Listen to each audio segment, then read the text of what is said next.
Hi everyone, welcome to Cupboard Creations. My name is Gareth and this is my little corner of the internet for playing with my food. I'm going to take you through something really quick today, which much like the tartar sauce I did before, this is just my rocket pesto.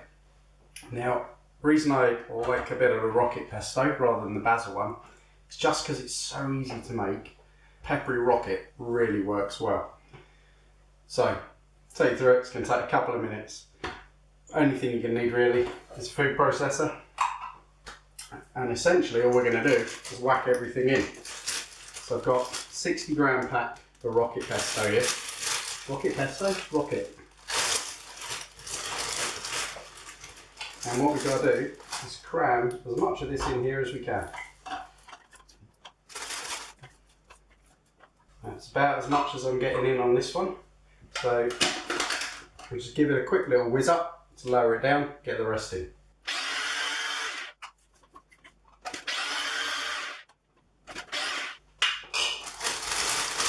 There we go. A lot more room left in there now.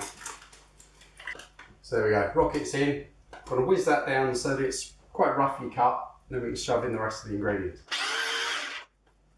To that, we want to add 6 tablespoons of olive oil.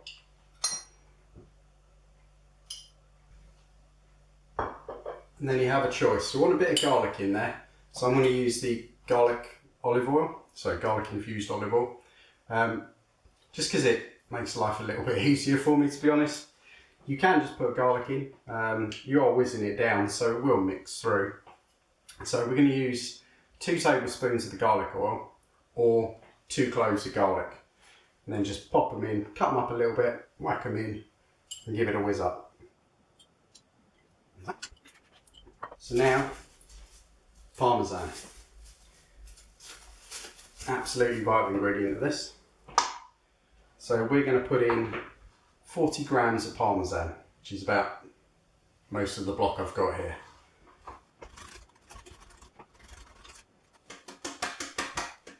There we go. Now time to try and squeeze that in as well.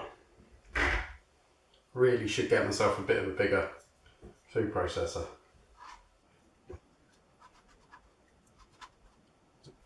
There we go, Parmesan's in. Now some pine nuts.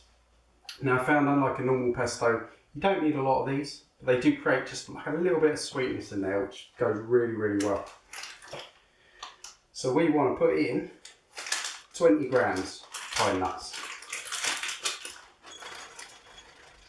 Perfect. Luckily these are pre-toasted.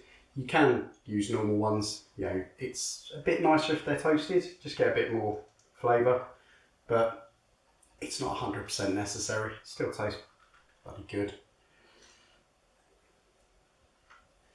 So they're in. Last thing, of course, as with anything, a bit of salt and pepper, so just get a pinch of sea salt. Couple of grinds of pepper, and then just whiz it up.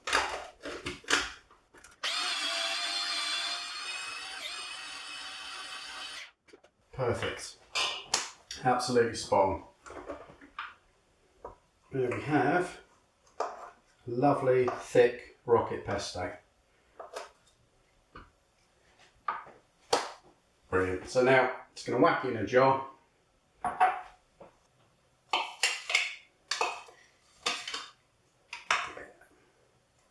Get as much in as we can. Lovely. Don't want to waste any. So give that a bit of a tap, get some of that air out.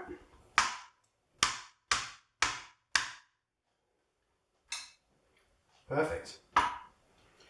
Now what I'm going to do is just with my thumb clean that edge, because I want to store this in the fridge for a bit. I'm not going to use it straight away. So when it's sitting like that, what we don't want is to get any kind of like mould or anything happening on the top. So if you cover the very top with a bit of olive oil, just so you get like a film, like that, just stops any nasty bugs getting in there. Like I say, it's not going to last forever, because I didn't sterilise the jar. This has only got to last me until I start cooking during the week with it. But we can chop that up and just whack that straight in the fridge. It's so good with pretty much anything, you know. Traditionally pasta, and I'm going to be doing a recipe with that.